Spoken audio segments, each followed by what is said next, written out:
welcome back to TF1C, the Formula 1 chat. Today, we turn our attention to Formula 3 and it's the Hungarian GP review. It's a very decent little race at Hungary. It produced some really good racing. I think the Formula 3 always does. Like, you could send it around any track in the world and they'd probably create something interesting.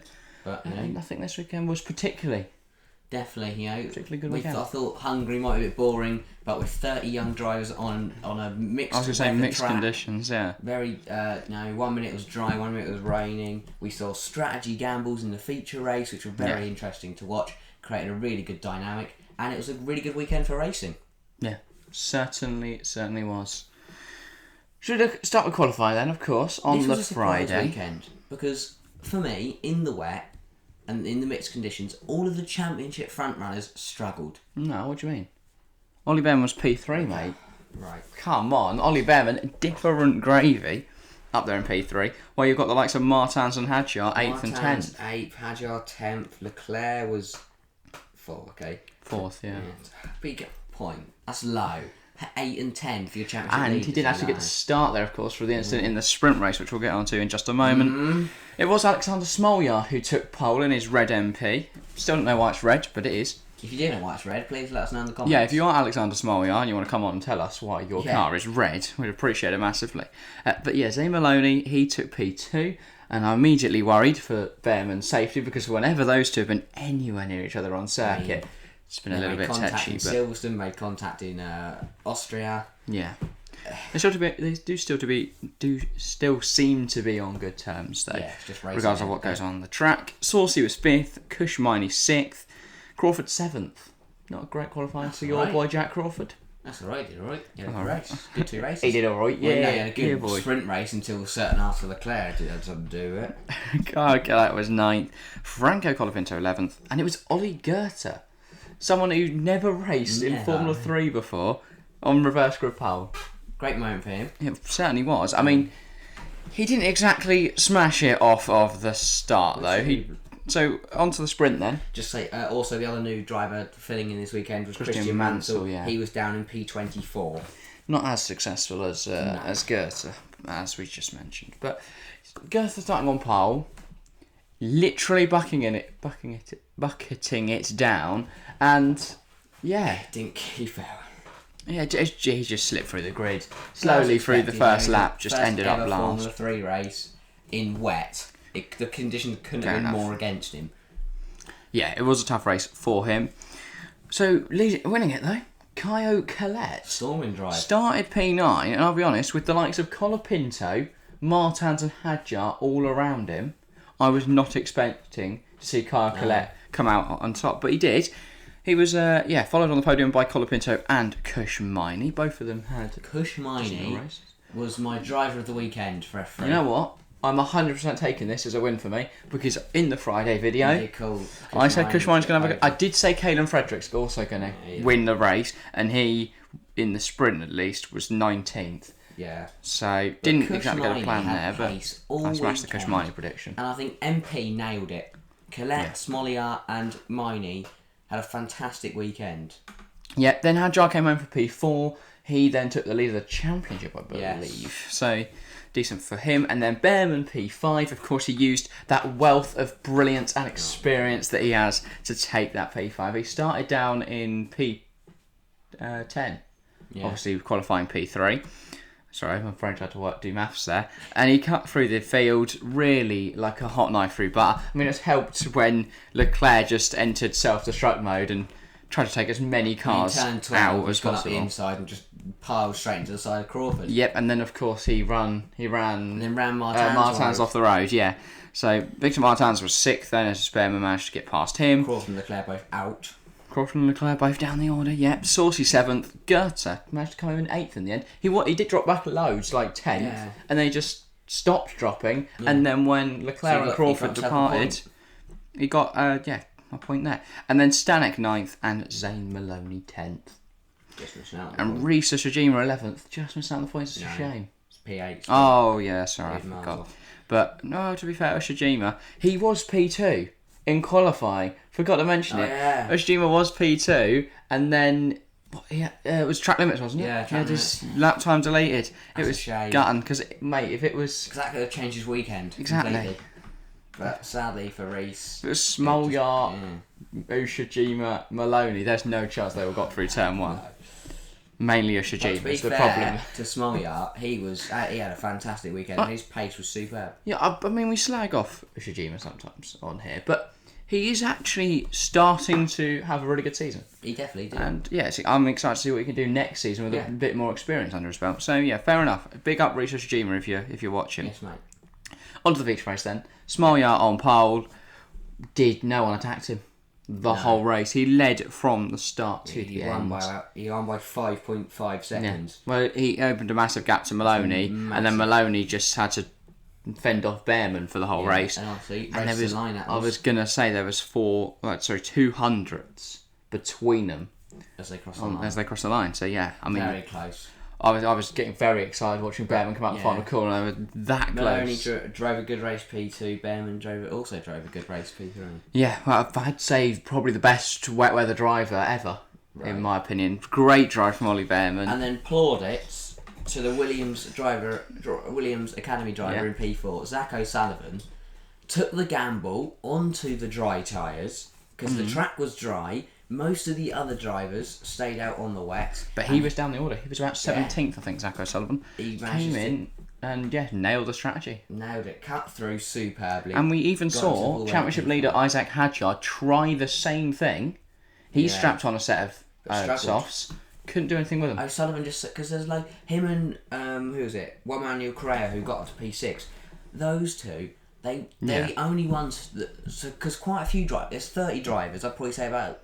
A third of them went for the dry tyres, but only O'Sullivan and Correa managed to find the temperature, find the grip, and they cut through the grid like a hot knife through butter. It was a fantastic drive from O'Sullivan. Yeah. And I'll tell you now, in a few years, Williams with Sargent and O'Sullivan, strong. In the meantime, if they can have Piastri and Albon, that and then is very Sargent tasty. At some point. Yeah, well, it depends on that's Williams' problem now. Is obviously Sargent. If he wins the championship, they weren't expecting him to do so well. Exactly, he's done too well. Kushmani was 7th. Again, another good result for him. My driver of the weekend, he had superb pace all weekend, and if it wasn't for the dry runners cutting through, he'd have got a P5. He would have. So a bit unfortunate there. Arthur Leclerc, he was 8th. A tough one from him. He had to come. Well, actually, he started 8th, didn't he? Yeah, he was 4th. 5 plus group penalty. He started 9th. Got up a position, but he did gain up to like 5th, and then it all unravelled again from him there. And then Kyle Collette was 9th, and Victor Martins took just 1 point, and I believe because Saucy and Stanek that had quite the impact on the Saucy and Stanek decided to be idiots, and because that was a great four-way battle between Collette, Martins, Saucy, and Stanek. Yeah, and you might question. What did cause chaos this weekend, which was a bit thingy about, is obviously the back markers on dry tyres that were spinning around and going slowly while the other leading cars were coming through battling each other wasn't great. No, but there's not much the laps cars can do when they're sliding around on cold tyres. I mean, Hadjar coming out the pit lane, even him, the championship leader, couldn't get it stopped. You can see the lap times running out of the way, but because of the tyres, they just can't go off the racing line. Yeah, because if not, they're just going to spin. Of course. Anyway, as I was going to say, you might question how important that Victor Martins' point was. It means they're level in the championship. Martins was a point ahead going into this weekend, but he comes out of it with 6 points, and Hadjar comes out with 7 points, meaning they're now joint level on 104 points. But I certainly don't think they're the only two that can win this championship. I think Leclerc, obviously third, 95 points. I think he has a shot. It depends on how he gets on in the next few rounds, obviously. But he's just not really been... Like, he scored 4 points here. A total of 20 points last time out, while Hadjar and Martins obviously scored more than that in... much more than that. And then he won the Silverstone feature race, and that's kind of kept him in the season, because other than that, he's not been great recently. But Crawford 4th, Bearman 5th, both of those had very solid weekends. It weren't for Leclerc. Crawford got a decent... I'd say, he'd be ahead of him. To be fair, if Leclerc hadn't hit into Crawford, he would now be on like 99 points, and he'd be only a few off Martins and Hadjar, and we'd probably be talking about a massive three-way fight for the championship. Leclerc's a numpty. He just hit Crawford and then ran Martins off the road. Then just stopped. So that took points away from Martins, which obviously he's not really buzzing about. But Bearman and Crawford both on 80 points now. They're still only 24 points out. That's a race win. That's a race win with a bit more chaos. Spa's up next. There is every chance that if one of those gets it right and the others don't, which is a high possibility at a track like Spa, a very, very tricky circuit to drive, especially for drivers this young. Chaos, a lot of, a bit of danger involved as well. It's a tough track to negotiate. They have made amendments, is that the right words, to the circuit? They put the sausage curve at the top of Eau Rouge, didn't they? Yeah, so Eau When you Rouge, do go off, you can go bouncing off. you can go up into the catch fence. But Eau Rouge has become a lot more safe, and I'm very excited to go back to Spa. Definitely. Last year, of course, not the weekend we wanted at Spa-Francorchamps. No running. Hopefully, this year, the weather can just take a chill. Let it be sunny for just a weekend. That'd be nice. Maybe a little spatter of rain, but no rain because you will just give us all PTSD. So please don't do that, Spa. And then Stanek 6th, 69 points. He's 11 behind Bearman, 31 off the championship. He only scored 2 points this weekend. Yeah. I don't really think the Trident's in it. He got 6 points the weekend before, 5 points the weekend before that. So he's not really been consistently scoring high points. He just got wins in Imola and Barcelona. He took second and the pole.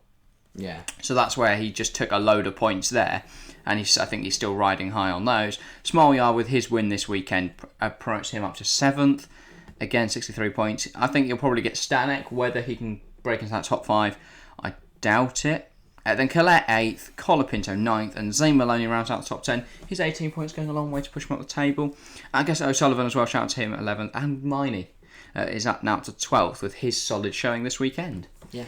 So it was a weekend where we saw a certain few drivers really show themselves to be quite capable drivers. Conditions, very challenging track. And where we saw others further demonstrate why they're not. I mean, Brad Benavidez just piled it. I can't remember who he piled into, but he just piled into someone at some point for a laugh. Check it out on our new drivers this weekend. Not a lot of new rookie drivers. This replacing other drivers this weekend. Yeah. Christian Mansell was 23rd in the feature race, and Ollie Gerfer was 28th in the feature race. He did go for 2 spins. I was going to say, he's not going to be too asked about No, that. he had a spin on the because wet he's now tyres and a spin on the 21st in a championship that has 38 different drivers this year. And he's only done 2 races. Yeah. 1 sprint, 1 feature. And he's already up to 21st. So, I think he'll take that. He's ahead of the likes of Villa Gomez, Ida Cohen, Pitsy. Well, they're the point scorers he's ahead of, and then everyone else is just on no points. There's a lot of drivers there. It's kind of mental how many different drivers we're seeing in Formula 3 this season. It feels like there's a new person in those Charouz cars every week. Yeah, I know. But, But 3 rounds to go now. Spa, Zandvoort and Monza. If you had to put your money on someone to win the championship, who is it? Isaac Hadjar. Yeah. As much as I want to say Jack Crawford, I was going to say, I think Hadjar's better than Martins, and I think Leclerc is a surname merchant. That's just harsh. I don't like using terms like surname merchant. It's so like F1 Twitter. No, but it's just like I think he is a bit overrated because of his surname. But what I'm saying is, if that's any other driver and they've had that long in F3, they don't have a seat anymore. Yeah, I mean he's now 21. Exactly, and he's racing against 16-year-olds. 21, 22?